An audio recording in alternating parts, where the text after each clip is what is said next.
Ce développement de cette innovation a répondu à un double besoin. Tout d'abord l'industrie cosmétique, dans le vide au niveau développement, même à l'international.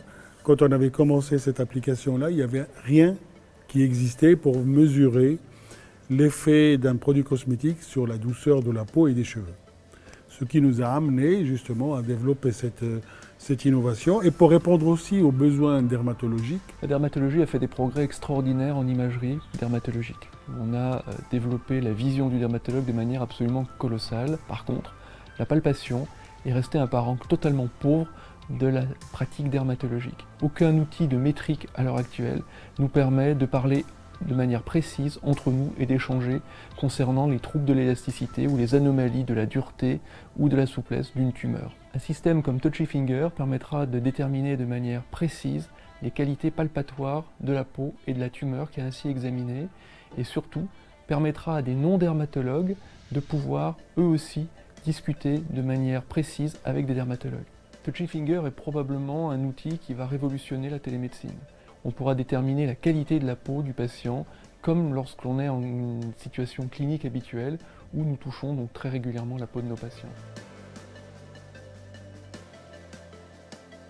Aujourd'hui, les marchés de Touchy Finger vont concerner d'abord tout ce qui va être recherche et développement et contrôle qualité. Parce que ça va permettre effectivement d'obtenir des grandeurs physiques qui vont aider les chercheurs qui vont développer de nouveaux produits à améliorer justement le toucher de leurs produits. Au niveau du contrôle qualité, dans un procédé de fabrication, on veut savoir si effectivement le produit initial va correspondre au produit final en termes de toucher. Le développement de cette technologie est le fruit bien sûr d'une collaboration qui est issue du travail d'une équipe, du laboratoire de tribologie et dynamique du système de l'École centrale de Lyon et du CNRS. Cette innovation se base sur un principe très important qui concerne les tissus vivants et niveau perception parmi les 5 sens, c'est ce qu'on appelle la transduction. Donc lors du frottement avec le doigt, on le déforme et on fait vibrer ce qu'on appelle des mécanorécepteurs. Ce sont des capteurs qui transforment une information de déformation en un influx nerveux qui va remonter jusqu'au cerveau, qui lui interprète la qualité de douceur de ce qu'on vient de toucher.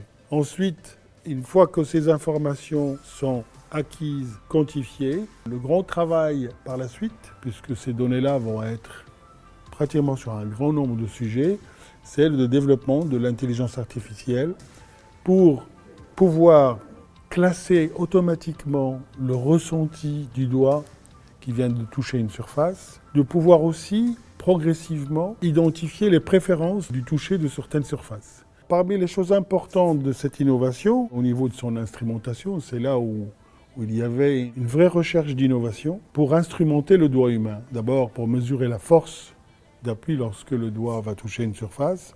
Ensuite, pouvoir instrumenter aussi la vibration que ressent le doigt. Donc ça, ce sont des innovations majeures qui permettent justement de quantifier des grandeurs physiques qui vont être utilisées pour la caractérisation du profil sensoriel. Avec cette innovation Touchy Finger, on a été finaliste du concours Cosmetic Valley et on a eu le prix du jury pour justement cette belle innovation qui permettra aux industries de la cosmétique d'avoir un outil pour la première fois qui permet de quantifier la perception. Si aujourd'hui la technologie et la partie économique sont complètement réalisées, nous sommes en phase aujourd'hui d'une création de start-up et nous allons être à la recherche de nouveaux partenaires qui vont nous permettre de développer cette technologie aussi bien dans le domaine de la cosmétique que dans d'autres secteurs qui souhaitent développer effectivement l'objectivation du toucher.